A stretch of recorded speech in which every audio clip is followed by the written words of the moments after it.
We're seeing a bit of a mixed picture within the equity front. The market was down in yesterday's trading session. What is trending at the moment? Come again, please. That the equity markets? Well, we are seeing a bit of a mixed picture within the equity market. It was down yesterday, up today. Just wanted to find out from you, what is trending currently on the equity market? Okay. Like before, the banking stocks are still the most active, even though you'll see some people coming in to take these banking stocks as low as they are. They find them as very attractive.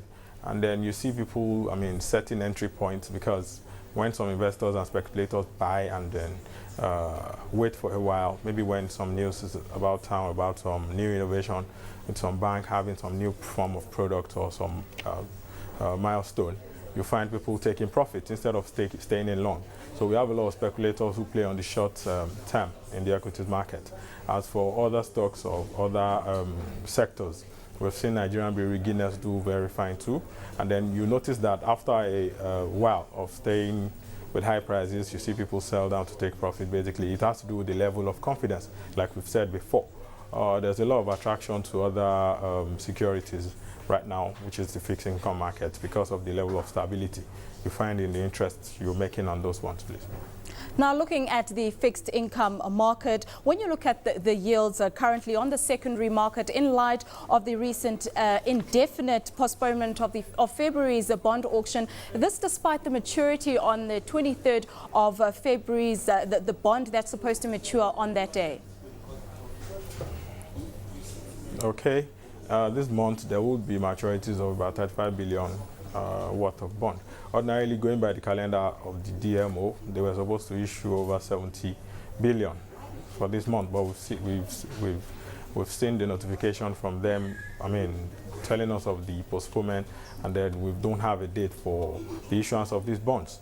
But what we've seen on the other leg is that on T-bills, we've seen a repeat of the issuance of the 364 days T-bills that is normally issued once in a month.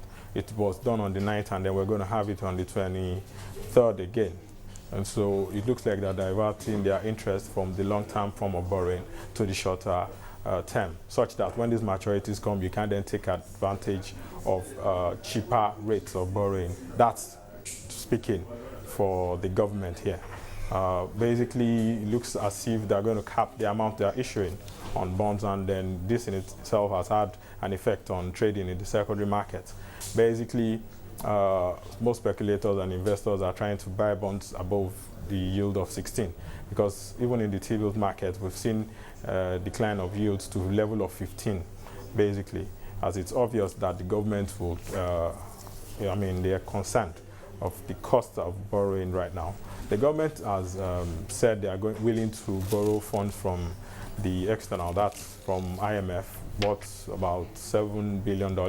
What this also would have, the impact of this on the fixed income market would be that the government will definitely reduce the amount of borrowing. Of course, borrowing from abroad is cheaper. And then it's not just borrowing because we can't raise the money locally. Hello? Yes, Bankole, let's also just touch on... Bankole, let's now delve into the T-bill. Of course, it's a test of your rankings and your ratings. For you to be able to lend these funds from these international bodies, it is not an amount that is too huge or to wow everybody, really. But basically, it's controlling the cost of borrowing locally, taking some funds from abroad just to keep a nice balance.